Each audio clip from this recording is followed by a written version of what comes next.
Ah, Hello mga kagreet, magandang evening po sa inyo lahat. Happy Valentine's Day po sa inyo lahat. Habang tayo naka-live, hinihintay natin ang ating mga audience, tayo po ay mag-vlog. Tungkol po sa protocol, no? Marami po nagtatanong tungkol po sa protocol dito sa drop seeds. Napakahalaga po para sa akin itong drop seeds talaga. Anyway, ganito po ang protocol natin sa drop seeds. Unang-una, pagkatapos po natin mag-harvest, kung ang kondisyon po ng lupa natin ay medyo basa, hayaan mo natin matuyo na matuyo yan. Kasi po kapag hindi po natin pinatuyo yan, yung mga seeds na nalaglag dyan ay hindi naman po basta-basta sisibol kasi mataas po yung moisture content yan. So anong gagawin natin? Pagkatapos natin mag-harvest, hayaan lang po natin matuyo yung field. Siyempre may dayami yan. Kung mga isang linggo po na pinapatuyo natin yan para bumaba yung moisture content yan from 26, 28%, bababa ng 22 hanggang magiging 14% moisture content. Then after that, hayaan nyo lang po na matuyo. Kung maaari, kukutin nyo yung nalaglag dun sa lupa para pagka medyo tuyo na po siya at hindi na po nagsuchok, yan po ay pwede na po yung patubigan. So papatubigan niya po yun ng mga 2 araw na matubig. Then after that, hayaan nyo lang po na mawala yung tubig at kusa na pong sisibol po yung inyong drop seeds. Yan po yung hindi po nirotivate na sistema ng pagsasaka ng drop seeds. Yung laglag lang po, no?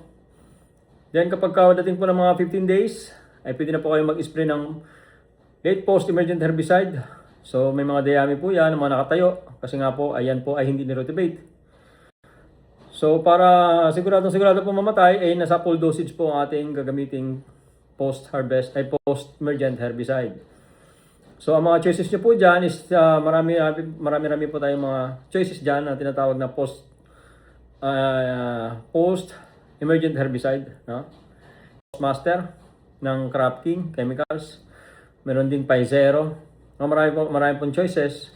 Pero isa lang po naman ang halos ang application is mamasa-masang lupa. Spray po tayo ng 100 to 120 ml per 16 liters of water. Blanket spray. Sa buong pinitak, ini-spray natin mamasa-masang lupa. Pero since may mga dayami po yan, so kinakailangan po natin yung nozzle natin pababa.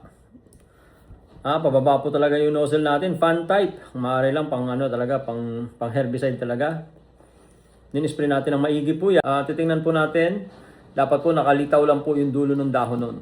So bababad nyo po ng mga 5 araw. So from that time na nagbabad po kayo, mag-spray na rin po kayo ng bioenzyme decomposer para lumambot po yung mga dayami. No? Mag-spray na rin po kayo ng bioenzyme, 2 takip ng bioenzyme habang may tubig-tubig pa po yan. Pwede nyo pong isabay doon sa pagpatubig nyo, sa pagbabad ninyo doon sa inispray nyo ng herbicide. So pagka babara na po ng tubig, after po ng babad ng tubig ng mga 1, 2, 3, 4 days na nakababad ng tubig, labas lang po yung dulo ng dahon ng palay, naghahabol po siya ng araw, so patirik po siya, pahaba yung itong mga drop seeds. Magulo pa po yan, maraming pong basura, maraming dumi, maraming mga dayami, maraming mga damo-damo ng mga matatanda, mga damo. So inispray na natin yan. Kung marami pong mga tinatawag na mga broad leaves, maraming broad leaves po, pwede nyo pong haluan yan ng 2,4-D. 2,4-D amine or 2,4-D na ester.